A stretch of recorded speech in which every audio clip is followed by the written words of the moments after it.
जैसे पतझड़ हुए बिना कभी पेड़ों पर नए पत्ते नहीं आते, उसी प्रकार बच्चों जब तक कठिन मेहनत और संघर्ष ना हो अच्छे दिन नहीं आते।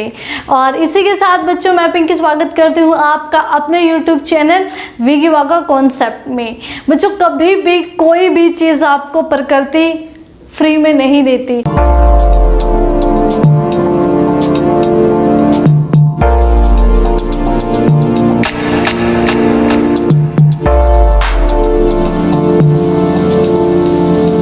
आप जितनी मेहनत करते हो प्रकृति आपको उतना ही देती है। आपको घर बैठे बिठाए कभी भी कोई भी चीज़ प्राप्त नहीं हो सकती। यानी अगर आप मेहनत नहीं करोगे तो आपको कुछ भी हासिल नहीं होगा। सो अगर आपको कुछ अचीव करना है, आपकी लाइफ में अपने गोल्स अचीव करने हैं, ज़िंदगी में कुछ करना है तो मेहनत करनी ही होगी। और मेहनत कभी भी आपकी ज़ाया नहीं जाती, कभी भी बेकार नहीं जाती। कहीं ना कहीं आपका वो जो मेहनत आपने की है लगातार कहीं ना कहीं आपको बेनिफिट देती ही देती है। और ये तो प्रकृति का नियम ही है, जो जितनी ज़्यादा मेहनत करेगा, संघर्ष करेगा, वो उतनी जल्दी ऊंचाइयों पर पहुंच जाता है।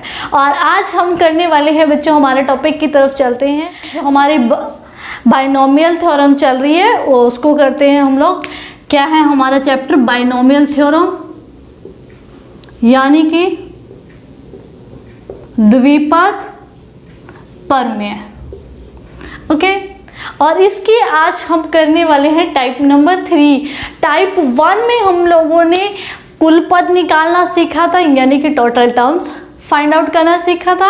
और टाइप 2 में हम लोगों ने जनरल एनथ टर्म कोई भी फाइंड आउट करना सीखा था।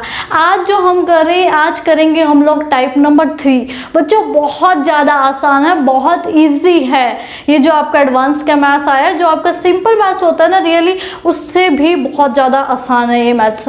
सिर्फ आपको क्या कंसंट्रेट करके लगातार अगर आपने क्लासेस अटेंड की तो गारंटी देती हूँ, मैं विश्वास दिलाती हूँ आपको एडवांस मैथ्स में कोई भी प्रॉब्लम नहीं आने वाली है। ओके, और अगर आप फर्स्ट टाइम चैनल पर विजिट कर रहे हैं तो चैनल को सब्सक्राइब करना मत भूलिएगा और ज़्यादा से ज़्यादा अपने फ्रेंड सर्कल में भी शेयर करें ताकि हमें और हौसला मिल सके। लाइक करें साथ ही साथ, ताकि हम आपके लिए और क्लासेस प्रोवाइड करवा सकें। ओके, और विश्वास करें बच्चों, कंपटीशन में हमेशा अब जो हमारी हरियाणा सरकार है, या मैं कहूँ अब जो हमारे पैटर्न पे एग्ज़ाम कंडक्ट करवाए जाते हैं, उसमें आपकी पैसा वैसा कोई मायने नहीं रखता। ये रेस ऐसी है जिसमें दम होगा वही करेगा। यानी कि जो मेहनत करेगा, जो लगातार वर्क करेगा, वही कंपटीशन में अपनी जगह बनाएगा, यानी कि वही एग्ज़ाम क्रैक कर पाएगा। सो कितनी बड़ी अपॉर्चुनिटी है कि आपके ऊपर डिपेंड करता है कि आप अपनी जो पोजीशन है कहाँ रखें, ज़ीरो पे जाएं या टॉप पे रहें। तो वो आपके ऊपर डिपेंड करता है कि आप कितनी मेहनत कर रहे हैं। जब आप छोटे थे तब आप शुरू से पढ़ते आ रहे हैं लगातार। जी हाँ, हमारे पास एक टारगेट था, हमें फर्स्ट क्लास पास आउट करना है, सेकंड करना है, उसके बाद आगे 10th करनी है, 12th करनी है, ग्रेजुएशन कंप्लीट करनी है। इतना टाइम बॉन्ड हो गया तो उसमें आप लगातार पढ़ रहे थे और पास आउट भी कर रहे थे, है ना।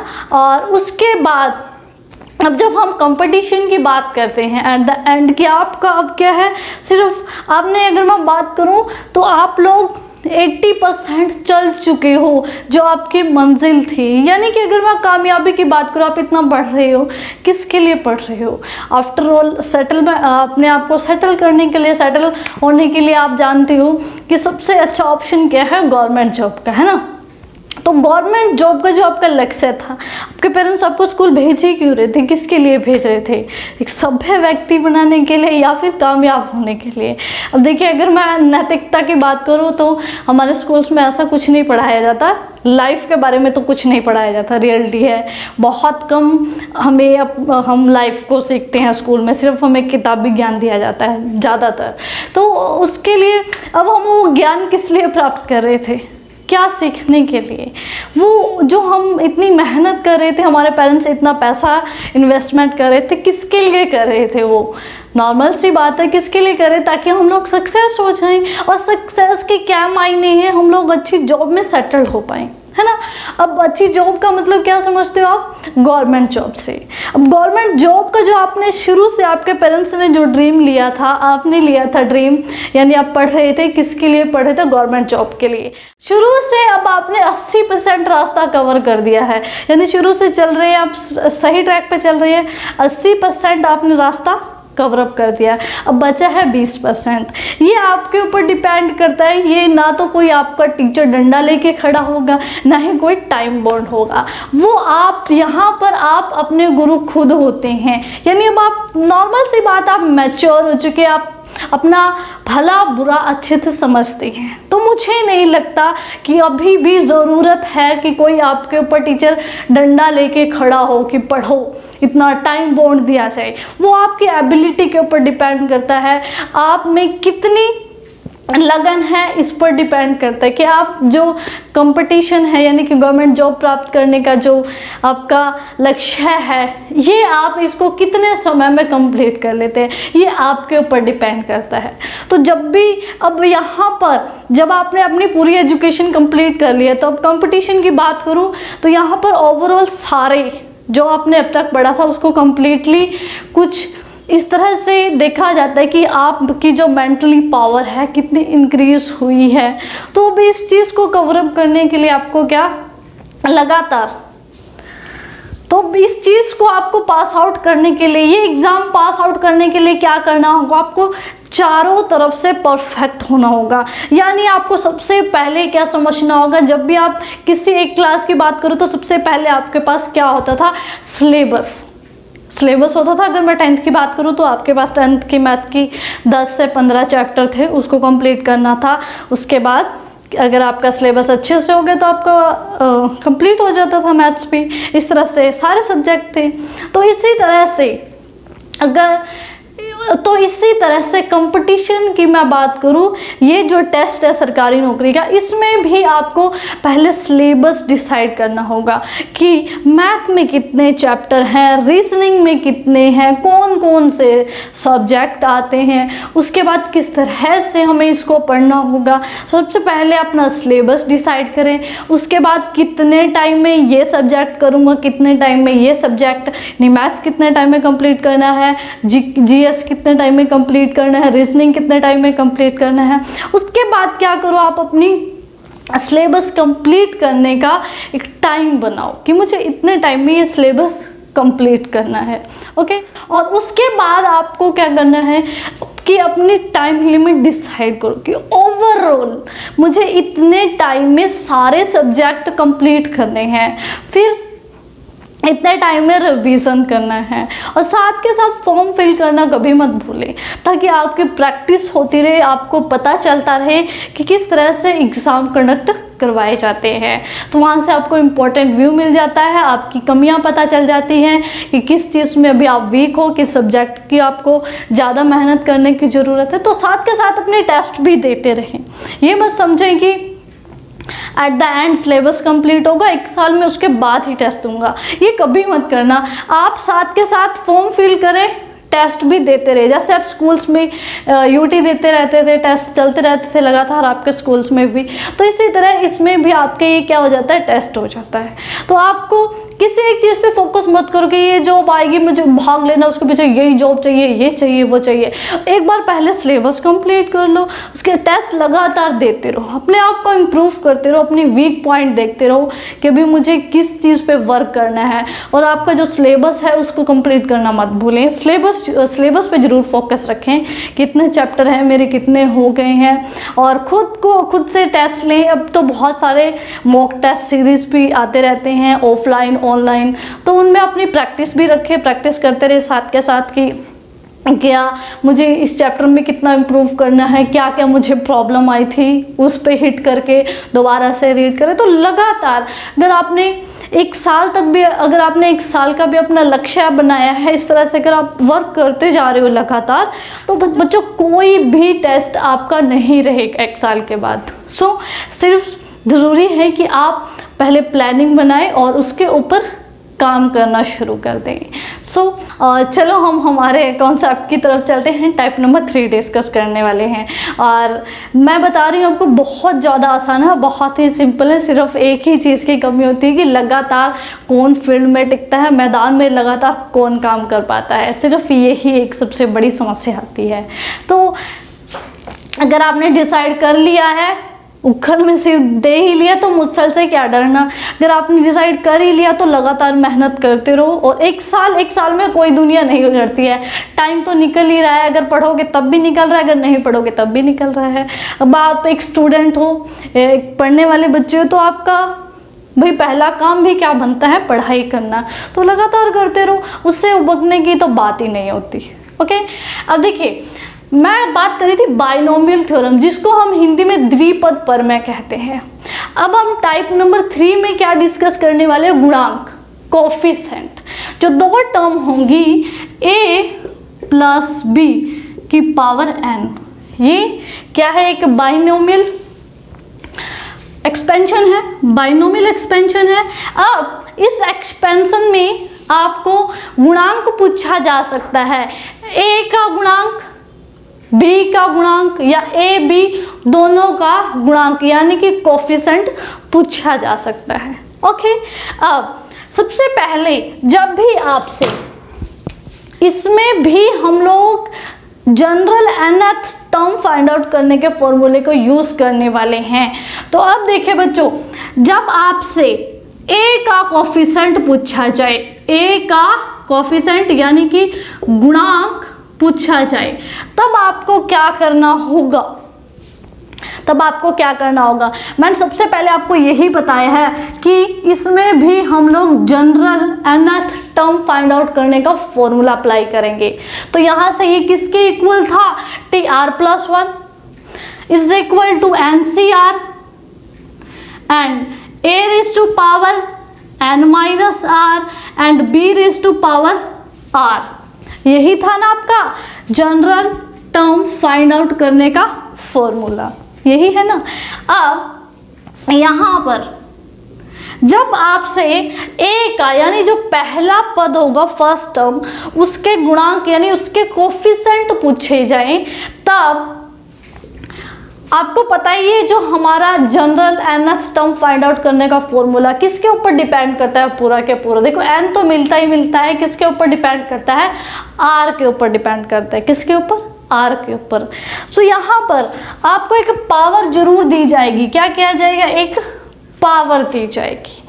तो a का जब भी गुणांक निकालना हो तो आपको पूरे ओवरऑल r की वैल्यू फाइंड आउट करनी है। क्या करनी है, r की वैल्यू फाइंड आउट करनी है। ओके, क्या करना है आपको, r की वैल्यू फाइंड आउट करनी है। तो a का गुणांक जब पूछा जाए तब आपकी जो r की वैल्यू होगी वो क्या होगी, तो r की वैल्यू यानी कि a का गुणांक, r की वैल्यू का मतलब क्या है, सेकेंड टर्म की पावर। सेकेंड टर्म की पावर, सेकेंड टर्म की पावर क्या होगी, हमेशा क्या होगी, जो n माइनस a की पावर, n माइनस a की पावर, n माइनस a की पावर, ये क्या आ जाएगी आपकी r की वैल्यू। ओके, r की वैल्यू क्या होगी, n माइनस a की पावर, यानी कि फर्स्ट टर्म की पावर हो जाएगी। अगर आपसे b का गुणांक पूछा गया है, अगर आपसे b का गुणांक पूछा गया है, यानी कि आपको क्या, b की पावर दी जाएगी। तो जो b की पावर होगी ना, b की जो पावर होगी वो क्या होगी, आपकी r की वैल्यू होगी। ठीक है, जो b की पावर होगी ना आपकी, वो डायरेक्ट r की वैल्यू हो जाएगी। समझ आया। और अगर आपसे देखो a का गुणांक और b का गुणांक पूछा जा सकता है, अगर आपसे a पर का इंडिपेंडेंट क्या पूछा जाए कि फर्स्ट टर्म पर इंडिपेंडेंट x या x की वैल्यू, y की वैल्यू, किसी भी नंबर की वैल्यू पूछी जा सकती है।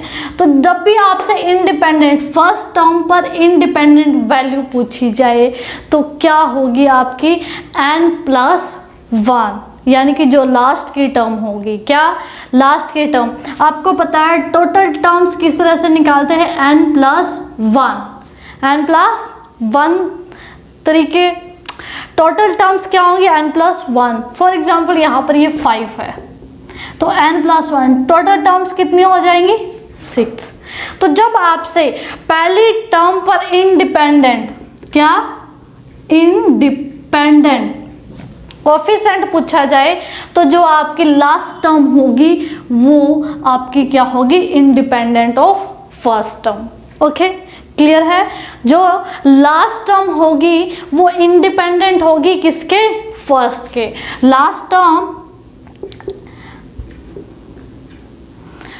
Term always independent of first term. Okay, remember this one thing. और सिमिलरली अगर मैं सेकेंड टर्म की बात करूं, सेकेंड टर्म की इंडिपेंडेंसी की बात करूं जिसके कोफिशिएंट होंगे तो क्या होगी, फर्स्ट टर्म। तो जब भी आपसे सेकेंड टर्म के इंडिपेंडेंट कोफिशिएंट के बारे में पूछा जाए तो वो क्या होगा आपके पास, फर्स्ट टर्म। फर्स्ट टर्म लिख दें। ओके, क्लियर है। सो फर्स्ट टर्म जो हमारी पहली टर्म होती है ना किसी भी एक्सपेंशन में, वो क्या होती है, हमेशा इंडिपेंडेंट होती है किस पर, सेकंड जो टर्म होती है उससे, उस पर इंडिपेंडेंट होती है। क्लियर है। तो याद रखना जब भी आपको इंडिपेंडेंट पूछा जाए किसके ऊपर, फर्स्ट के ऊपर, तो क्या लिखोगे, लास्ट टर्म लिख दोगे। अगर आपके सेकंड टर्म दूसरे पद के इंडिपेंडेंट गुणांक पूछे जाए तो क्या लिख दोगे आप, फर्स्ट टर्म लिख दोगे। ओके, पहली फर्स्ट के लिए लास्ट और सेकंड के लिए फर्स्ट, सॉरी फर्स्ट लिख दिया मैंने, first. Okay, have you clear. जब आपसे दोनों पर इंडिपेंडेंट पूछा जाए, दोनों पर इंडिपेंडेंट, अब तक आपने क्या सीखा, जब ए का गुणांक पूछा जाए, बी का गुणांक, तो क्या निकालनी है, आर की वैल्यू निकालनी होगी। जब ए का गुणांक पूछा जाए तो आर की वैल्यू क्या होगी, n माइनस जो ए की पावर दी गई होगी। और जब बी का गुणांक पूछा जाए तो क्या होगा, आर की वैल्यू जो बी की पावर गिवन है। उसके बाद मैंने कहा जब आपसे पहली टर्म के इंडिपेंडेंट कोफिशिएंट पूछा जाए तो क्या लिखोगे, लास्ट टर्म लिख दोगे। अगर सेकंड टर्म के इंडिपेंडेंट कोफिशिएंट पूछे जा रहे हैं तो क्या लिख दोगे, फर्स्ट टर्म लिख दोगे उसकी। ओके, अगर आपसे दोनों पर इंडिपेंडेंट पूछा जाए तो क्या करोगे आप, इन दोनों की पावर को क्या कर दोगे, इक्वल टू 0 रख दोगे। किसके, 0 के इक्वल रख दोगे। ओके, न आप देखते हैं, हम कुछ क्वेश्चन देखते हैं, उससे आपको और अच्छे से ये कॉन्सेप्ट क्लियर हो जाएगा। इसको, ये बहुत इंपॉर्टेंट है, अगर आपको ये बहुत इंपॉर्टेंट है फैक्ट्स, इसको अच्छे से नोट डाउन कर लेना। अब क्वेश्चन देखते हैं, क्वेश्चन करोगे तो बहुत आसान है और आपको अच्छे से क्लियर हो जाएगा। ओके, क्वेश्चन नंबर 1 देखें, स्क्रीन पर है आपके सामने। देखिए, find the coefficient of x raise to power 5 in x plus 3 raise to power whole power 8। Expansion क्या दिया गया है, x plus 3 raise to power 8, और किसका गुणांक फाइंड आउट करना है, x की पावर 5 का। किसका, x की पावर 5 का गुणांक यानी कि कोफिशिएंट फाइंड आउट करना है, ढूंढना है आपको। अब देखो क्या करना है, सबसे पहले मैंने आपको एक ही चीज़ बताई है, पहले देख लो कि किसका गुणांक पूछा है उसने, पहले पद का या फिर दूसरे का, यानी फर्स्ट टर्म का पूछा है, ए का पूछा है या फिर बी का पूछा है। किसका पूछा है भाई, x raise to power 5। x क्या है यहाँ पर, a, ये b, x क्या है, a। तो मैंने आपको पहले ही बताया जब आपसे a का गुणांक पूछा जाए तो r की वैल्यू क्या होगी, n माइनस n क्या है 8 माइनस a की पावर a क्या है x की पावर कितनी है 5। तो क्या आ गया 8 - 5, यानी कि r की वैल्यू क्या आ गई आपके पास 3। बस इतना सिंपल क्वेश्चन था आपका। r की वैल्यू मिलते हैं इसमें पुटअप कर दें। r की वैल्यू आपकी आ चुकी है, क्या आई है बच्चों 3, तो क्या हो जाएगा r की जगह 3 + 1 is equal to NCR। n क्या है 8, c क्या है c r क्या है आपके पास 3 एंड a की पावर n - r, a की जगह क्या है x, तो मैं लिखूंगी यहाँ पर x, n - r यानी कि 8 - 3 तो कितना होगा 5। ओके b क्या है यहाँ पर 3 की पावर r कितना निकला आपके पास 3 निकला है। अब इसको सिंप्लीफाई कर दे, दैट्स इट, आपका आंसर आ जाएगा। यहाँ पर मैं इसको ओपन कर देती हूँ, क्या आ जाएगा 8 factorial by 5 factorial n - r यानी 8 - 3, 5 फैक्टोरियल गुणा 3 फैक्टोरियल इंटू x⁻⁵ 5, 3 की पावर 3 कितना हो जाएगा 27। आप इसको सॉल्व कर देते हैं, फैक्टोरियल के वैल्यू ओपन कर देते हैं, 8 × 7 × 6 × 5, ये साथ में क्या है, मैं इसको 27 और x की पावर 5 यहाँ लिख देती हूँ, आगे पीछे लिख सकते हैं ना, मल्टीप्लिकेशन में कोई फर्क नहीं पड़ता। सो अब नीचे वाले को ओपन कर देते हैं, 3 फैक्टोरियल को 5 फैक्टोरियल एज इट इज रहने देते हैं ताकि कट डाउन हो जाए, 3 × 2 × 1 लिखो या फिर ना लिखो। अब 5 फैक्टोरियल से 5 फैक्टोरियल कैंसिल, देखिए 3 एकम 3 दूनी 6, 2 से 2 कैंसिल। अब बचा क्या है आपके पास यहाँ पर 8 × 7 × 27, तो मल्टीप्लाई कर दे 8 × 7 × 27, 56 × 27 कितना आ जाएगा 1512 इंटू x⁻⁵। अब हमें क्या कहा गया है, इसका गुणांक यानी कि इसके गुणा में जो आया है ना वो लिखना है, यानी कि तो हमारा क्या आंसर हो गया 1512। सो 1512 हमारा आंसर हो जाएगा। x⁻⁵ नहीं लिखेंगे क्योंकि उसने कहा है गुणांक, गुणांक का मतलब होता है इसके जो गुणा में है, तो ये गुणा में क्या है यही सब कैलकुलेशन है, तो हमने कर दी कि ये आपका आंसर आ गया। दैट्स इट, बहुत सिंपल है, बहुत आसान है।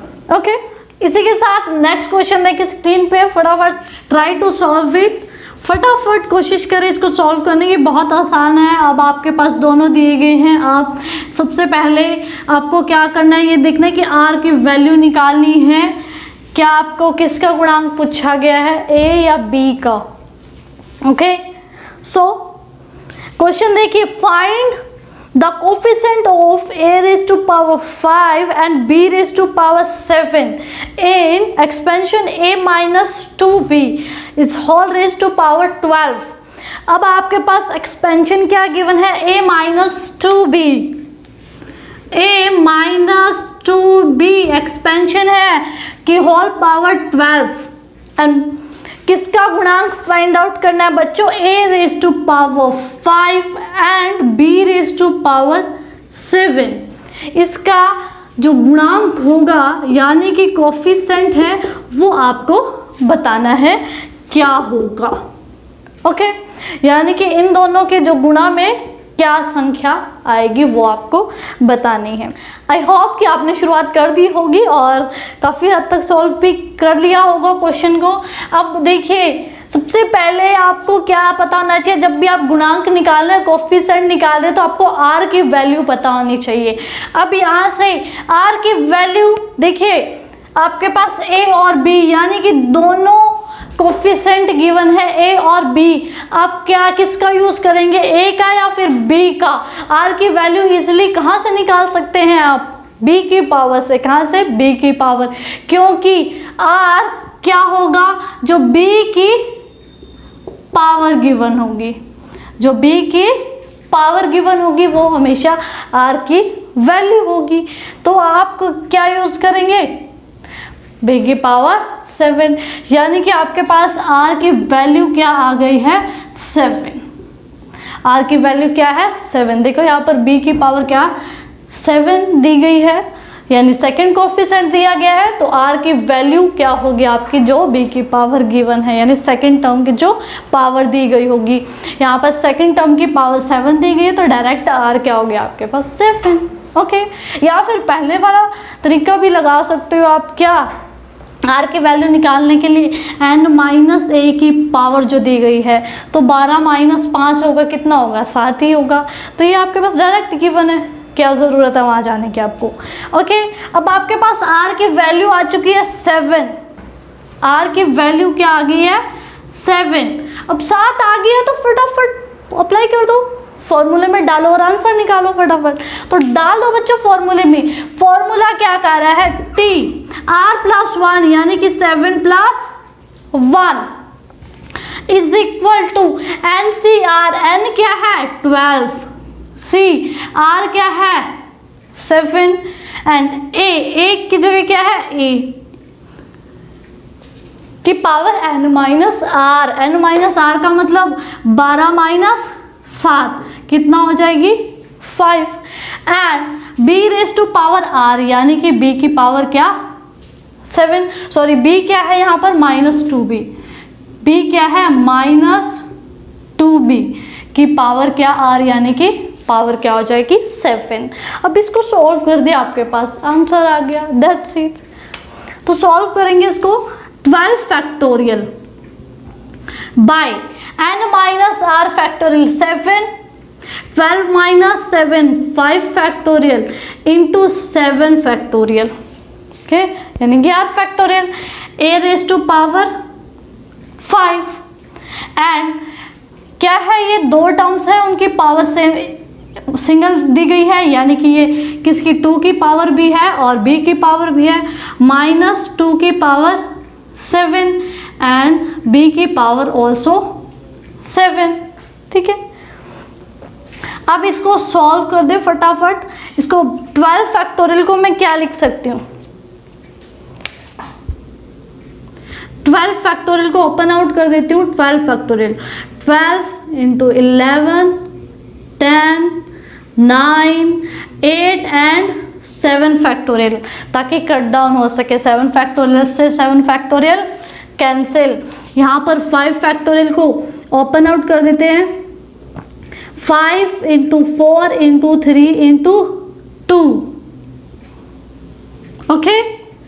अब जो कट डाउन हो रहा है कट कर दे, अदरवाइज सिंपल आंसर लिख दे।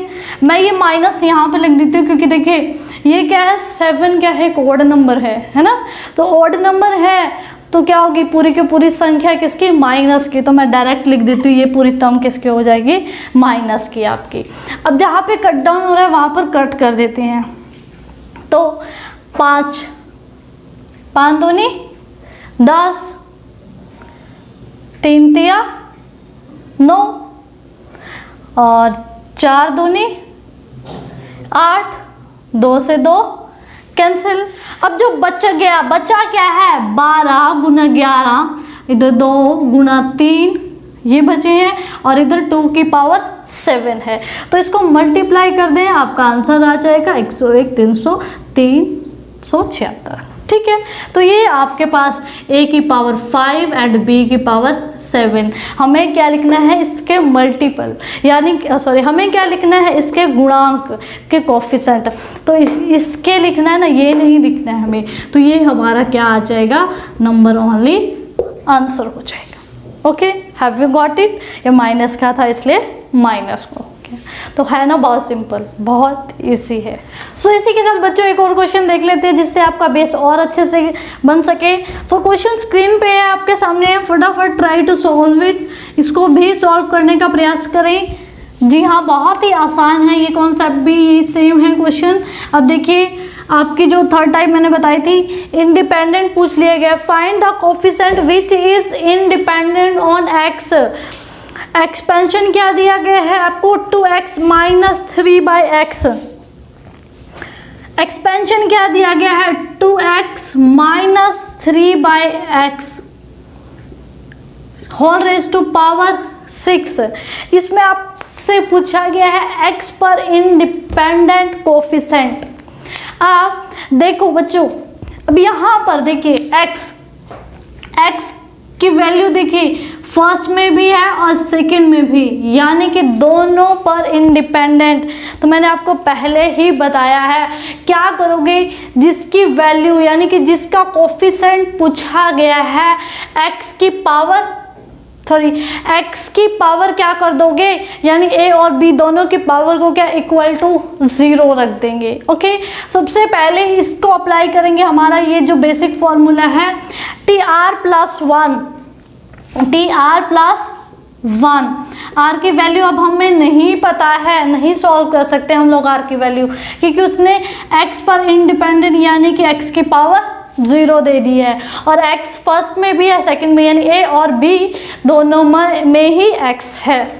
तो अब क्या करेंगे हम लोग, ये फॉर्मूला अप्लाई करेंगे। n की वैल्यू तो गिवन है n 6cr, एंड a की जगह क्या दिया गया है 2x की power n minus r, n क्या है 6 माइनस r निकालना है हमें, नहीं पता है r, and b raise to power r, b क्या दिया गया है -3/x raise to power r नहीं है तो एज इट इज लिख देंगे r। अब इसको सॉल्व करेंगे 6cr एज इट इज। ये क्या है, यहाँ पर 2 की पावर भी 6 माइनस r है, एज वेल एज x की पावर भी क्या है 6 माइनस r। तो मैं इंडिविजुअल करके लिख देती हूँ, 2 की पावर क्या होगी 6 माइनस r, और यहाँ पर इनटू में x की पावर क्या होगी 6 माइनस r होगी, ऊपर -3 की पावर r, -3 की पावर r बाय x की पावर भी क्या r होगी, है ना। अब ये जो x की पावर r है, x की पावर ये जो r है, नीचे r है तो ऊपर जाके ये पावर, नीचे पॉजिटिव है तो ऊपर जाके ये पावर क्या हो जाती है नेगेटिव हो जाती है। तो मैं इसको डायरेक्ट लिख देती हूँ x की पावर माइनस r, नीचे x की पावर r है, नीचे पॉजिटिव, ऊपर जाके वैल्यू क्या हो जाती है नेगेटिव हो जाती है। तो यहाँ पर मैं डॉट में लिख देती हूँ x की power minus r। Okay, clear है। ये जो r था, x की पावर r थी, ये नीचे पॉजिटिव पावर है तो ऊपर जाके क्या हो जाती है नेगेटिव हो जाती है। ओके, तो यहाँ से x की पावर, इसको मैंने क्या कर दिया ऊपर ले गई तो क्या होगी पावर माइनस होगी। अब यहाँ से देखिए बेस, ये भी x ये भी x, अब जब बेस सेम है तो अगर प्रोडक्ट में दी गई है ना, और बेस सेम है और दो वैल्यू प्रोडक्ट में दी गई है, तो जो उनकी पावर क्या हो जाती है ऐड हो जाती हैं। तो 6 माइनस r तो क्या हो जाएगा 6 माइनस 2r, ऐड हो जाएंगी ना दोनों के दोनों, प्लस हो जाएंगे तो क्या हो जाएगा 6 माइनस 2r। तो मैं यहाँ लिख दूँ डायरेक्ट x की, तो यहाँ पे कर देती हूँ 6cr 2 की पावर 6 माइनस r, और x की पावर क्या होगी यहाँ पर, इन दोनों को ऐड, इसको और इसको, ये क्या है बेस सेम है और प्रोडक्ट में है तो पावर क्या हो जाएंगी ऐड हो जाएंगी, 6 माइनस 2r और -3 की पावर r। ओके, लेंथी लग रहा है क्योंकि मैं इसको स्टेप को अलग अलग लिख रही हूँ ताकि आपको कॉन्सेप्ट ये स्टेप्स क्लियर हो सके। अब मैंने कहा था जब भी आपसे इस तरह की वैल्यू पूछी जाए इंडिपेंडेंट ऑफ x या y दोनों में ही मौजूद हो, तो क्या करोगे आप लोग x की पावर को 0 के इक्वल, x की पावर को क्या कर दोगे, पावर को इक्वल टू 0 रखोगे। तो यहाँ से रख दो, पावर क्या है ये x की, यहाँ पर देखिए x की पावर 6 माइनस 2, पावर क्या है 6 माइनस 2r, तो 6 माइनस 2r को किसके 0 के इक्वल रख दिया, तो यहाँ -2r, इधर क्या हो गया -6, माइनस से माइनस कैंसिल, r की वैल्यू क्या होगी 2, यानी r की वैल्यू क्या आ गई आपके पास 3। अब r की वैल्यू निकल चुकी है, देखिए ध्यान से, r की वैल्यू आ गई तो जहां जहां r है वहां पर हम क्या रख देंगे 3, और यहाँ पर जहां जहां r है वहां पर क्या रखोगे 3 रख दोगे। 3 r की जगह क्या रखेंगे हम लोग 3, क्योंकि यहाँ से हमारी r की वैल्यू आ चुकी है। तो इसको सिंप्लीफाई कर देते हैं, 6 factorial by 3 factorial into 3 factorial, 6 minus 3 and minus r factorial into r factorial, 2 raise to power 6 minus 3, यानी 2 रेज टू पावर कितनी हो जाएगी 6, और x की पावर देखिए क्या 6 माइनस 2 3 6, तो x की पावर क्या होगी 0, और x की पावर 0 का मतलब क्या होगा x है ही नहीं है तो वो क्या होगी डिपेंड ही नहीं करती है x की पावर, तो क्या x की पावर पर डिपेंड ही नहीं करती है। तो यहाँ से हम डायरेक्ट कह सकते हैं ये क्या है इंडिपेंडेंट इसका गुणांक। -3 की पावर 3, तो पूरी टर्म किसकी हो जाएगी माइनस की, डायरेक्ट 3 की पावर 3 कितना हो जाएगा 27। अब इसको सॉल्व कर देते हैं, 6 फैक्टोरियल को 6 into 5 into 4 into 3 factorial, and 3 factorial से 3 फैक्टोरियल कैंसिल, इस 3 फैक्टोरियल को ओपन करते हैं, 3 इंटू 2 या 1 भी लिख दो कोई फर्क नहीं है। सो 3 एकम 3 दूनी 6, 2 से 2 कैंसिल। भी यहाँ पर देखिए ये जो हमारे नंबर बच गए हैं इनको मल्टीप्लाई कर दें, क्या है 20 गुना 2 की पावर 6 गुना 27, और इसे याद रखिए ये किस चीज़ की पूरी टर्म माइनस की है। अब कट डाउन हो गया, क्या करें मल्टीप्लाई कर दे जो डिजिट बच चुकी हैं, सॉरी यहाँ पर क्या होगा 6 माइनस 3 क्या होगी 3, यानी कि 8 हो जाएगा। अब मल्टीप्लाई कर दे 20 गुना 8 गुना 27, तो क्या आ जाएगा 4320, ये आपका आंसर आ जाएगा। ओके, सो ये 4320 आपका फाइनल आंसर है, यहाँ लिख देती हूँ, ये आपका क्या आ जाएगा आंसर आ जाएगा, यानी कोफिशिएंट हो गया किसका x पर इंडिपेंडेंट।